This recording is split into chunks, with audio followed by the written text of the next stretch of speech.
संपूर्ण देशाचं लक्ष लागून असलेल्या महाराष्ट्र विधानसभा निवडणुकीचे निकाल जाहीर झालेत।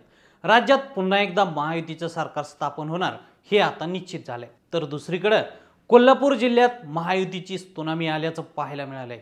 कोल्हापूर जिल्ह्यातील सर्वच्या सर्व 10 विधानसभा मतदारसंघात महायुतीच्या उमेदवारांनी बाजी मारली, त्यामुळे महाविकास आघाडी कोल्हापूर जिल्ह्यातून हद्दपार झाली आहे।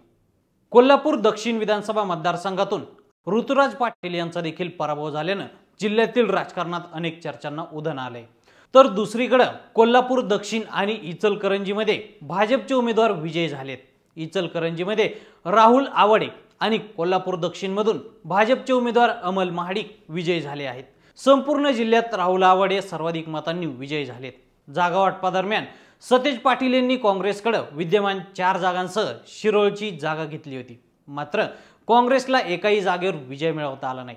तर चंदगडमध्ये अपक्ष उमेदवाराने निवडणुकीमध्ये बाजी मारली आहे, मात्र तो सुद्धा भाजप बंडखोर उमेदवार असल्याने महाविकास आघाडी जिल्ह्यातून हद्दपार झाली आहे। तर दुसरीकडे इचलकरंजीमधील भाजप उमेदवार राहुल आवाडे यांनी जिल्ह्यात सर्वाधिक मतांनी विजय मिळवलाय। त्यांना या निवडणुकीत 56,811 एवढे मताधिक्य मिळाले। त्यांनी राष्ट्रवादी शरद पवार गटाच्या मदन कारंडे यांचा पराभव केलाय। तर संपूर्ण राज्याचं लक्ष लागून असलेल्या कागल विधानसभा निवडणुकीमध्ये पुन्हा एकदा हसन मुश्रीफ यांनी बाजी मारली आहे। त्यांनी राष्ट्रवादी काँग्रेस शरदचंद्र पवार पक्षाचे उमेदवार समरजित सिंह घाटगे यांचा पराभव केलाय।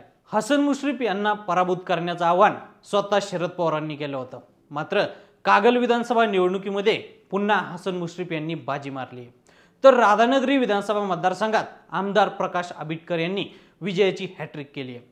त्यांनी यावेळी 37,897 मतांनी ठाकरे गटाचे माजी आमदार के.पी. पाटील यांचा पराभव केलाय। माहितीनुसार प्रकाश आबिटकर यांच्यासाठी मुख्यमंत्री एकनाथ शिंदे यांनी ताकद लावली होती। चंदगड विधानसभा निवडणुकीमध्ये भाजपचे बंडखोर उमेदवार शिवाजी पाटील यांनी बाजी मारली आहे। त्यांनी शरदचंद्र पवार पक्षाच्या उमेदवार नंदिनी बाबुळकर आणि राष्ट्रवादी काँग्रेस अजित पवार पक्षाचे उमेदवार राजेश पाटील यांचा पराभव केलाय। कोल्हापूर उत्तरमध्ये शिंदे गटाचे राजेश क्षीरसागर यांनी मैदान मारले। त्यांनी काँग्रेस पुरस्कृत अपक्ष उमेदवार राजेश लाटकर यांचा पराभव केलाय। कोल्हापूर उत्तरमधून राजेश क्षीरसागर यांनी 29,000हून अधिक मतांनी विजय मिळवलाय। तर हातकणंगलेमधून जनसुराज्याच्या अशोकराव माने यांनी काँग्रेसचे उमेदवार राजू आवळे यांना धक्का देत मैदान मारले। कोल्हापूरकरांनी महाविकास आघाडीला जिल्ह्यातून हद्दपार करण्याच्या भूमिकेबद्दल तुम्हाला काय वाटतं? आम्हाला कमेंट करून नक्की सांगा आणि असेच नवनवीन माहितीपूर्ण व्हिडिओ पाहण्यासाठी लेट्स अप मराठीला फॉलो करा।